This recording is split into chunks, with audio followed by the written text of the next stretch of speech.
Au départ, vers les 14-15 ans, j'avais envie d'être ou comédien, donc le cinéma, c'est surtout le cinéma qui m'intéressait, et le dessin. Mes études étaient assez médiocres. Finalement, j'ai convaincu mes parents de me laisser aller à une école qui s'appelait l'école Saint-Luc. Alors une fois, ils se sont souvenus qu'ils étaient chrétiens, parce qu'avant j'étais dans l'école laïque. Je suis allé chez les Petits Frères, qui était une très bonne école d'ailleurs. Folon est sorti entre autres, Franquin, enfin bon. Et puis je suis tombé malade en fait à l'âge de 18 ans. J'étais tubard, donc tuberculose. On m'a envoyé 9 mois au sanatorium. Et là, je me suis mis à développer encore mon dessin satirique, touchant cette maladie qui, à l'époque, était encore effrayante, je veux dire, puisque les gens en mouraient encore. Ça me plaisait d'être au sanatorium et en même temps de satiriser ce monde, de jouer avec la mort, d'en rire. C'était du dessin satirique assez provocateur. C'est là que je me suis rendu compte qu'on ne pouvait pas en vivre parce que la Belgique recevait les dessins qui avaient déjà été publiés en France ou aux États-Unis à des tarifs ridicules. Ces dessins étaient republiés et donc vivre de ça, c'était impossible. La seule manière que j'ai eue à ce moment-là de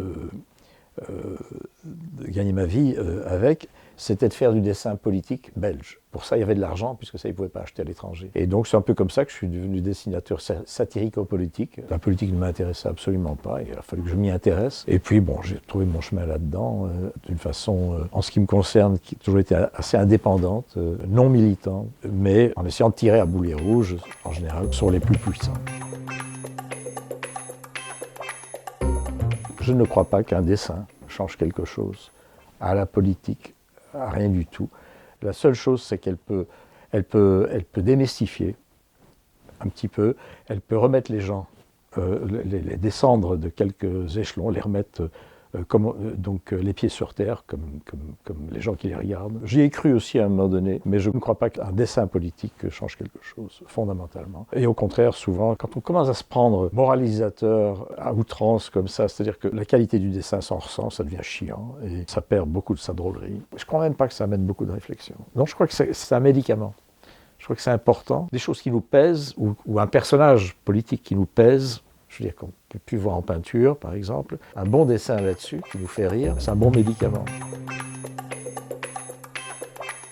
Au départ, mes maîtres de référence, il y avait des anglo-saxons, dont Ronald Searle, Chas Adams aux États-Unis, Ciné en France. J'ai appris le dessin politique avec Ciné. Je trouve que c'est la personne qui a renouvelé ce genre en France, et même pour moi en Europe, qui a redonné dans les années 50, 50-60, un vrai renouveau dans ce domaine-là, je dirais. D'une façon qui me plaisait, c'était une façon très forte et très provocatrice. Au bout d'un moment, il a eu une attitude un peu militante, ce que je n'ai jamais eu.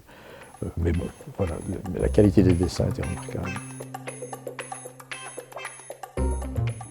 Je travaillais pour le journal en Belgique spécial. J'avais fait un dessin sur le cardinal Sunens, qui était un des cardinaux qui a failli être pape aussi. Le directeur du journal a reçu une lettre de l'échevêché, qui était scandalisé par ce dessin, etc., et qui souhaitait qu'à l'avenir, donc c'était une pression qui était très forte en Belgique par rapport à l'Église. Il m'a convoqué, il en rigolait parce qu'il est un ancien journaliste, c'était son journal, il montre la lettre, etc. Il dit, bon, il faut un peu attention, mais on s'en fiche quand même un petit peu. Et il m'a donné la lettre. Plus tard, quand j'ai fait un recueil donc chez Albin Michel qui s'appelait Persona non grata, j'ai repris le dessin et j'ai mis la lettre à côté. Là, j'ai plus jamais de nouvelles de l'évêché. Seulement, on n'a jamais réussi à ce qu'un de mes 4 longs métrages passe à la télé flamande. J'ai fait 3 séries télé, elles ne sont jamais passées à la télé flamande. Et donc, en réalité, j'ai été mis sur une liste noire, et qui existe toujours, parce qu'en Flandre, l'Église catholique a encore beaucoup de pouvoir. En Wallonie, elle en a nettement moins.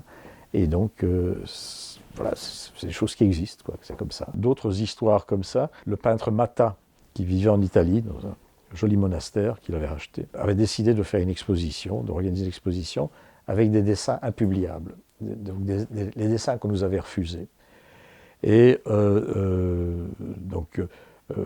à plusieurs, on est allé inaugurer cette exposition. On avait envoyé des dessins, puis on est allé inaugurer l'exposition. Il y avait Ciné, il y avait Cavana, qui était rédacteur en chef d'Harakiri mensuel. On avait découvert que la nuit même, l'expo a été fermée. Il y a eu une plainte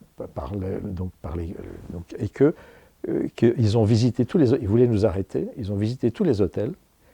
Et la raison pour laquelle on ne nous a pas trouvés, c'est que on était enregistré, chacun avait ses noms enregistrés. Moi, j'étais enregistré sous le nom de Walravens et pas Picha. Ciné était enregistré sous le nom de Ciné avec un T et pas Ciné. Et ce qui fait qu'on est passé à côté, sinon on était en tôle. J'avais fait une nonne de façon plus ou moins décente, se masturbant avec un crucifix. C'était à la fin des années 60. C'était l'Italie catholique, je veux dire. Donc il y avait 3-4 dessins qui avaient été visés. Quand Tarzoun est sorti, film très très bien marché, d'abord Belgique, France, puis l'Europe. Quand on est sorti aux États-Unis, parce que le film a une exploitation mondiale, au bout de 3 jours d'exploitation, alors que le film démarrait très fort, ils ont réussi à créer une injunction, donc à stopper. Ils nous ont fait couper chaque fois que le mot Tarzoun apparaissait. Donc le film est ressorti avec des copies tronquées au bout d'une semaine. On a eu des problèmes avec la censure, pas sur des histoires de sexe, bizarrement. Il y avait pas mal de satire à ce niveau-là dans le film, mais pour des histoires de violence avec les animaux.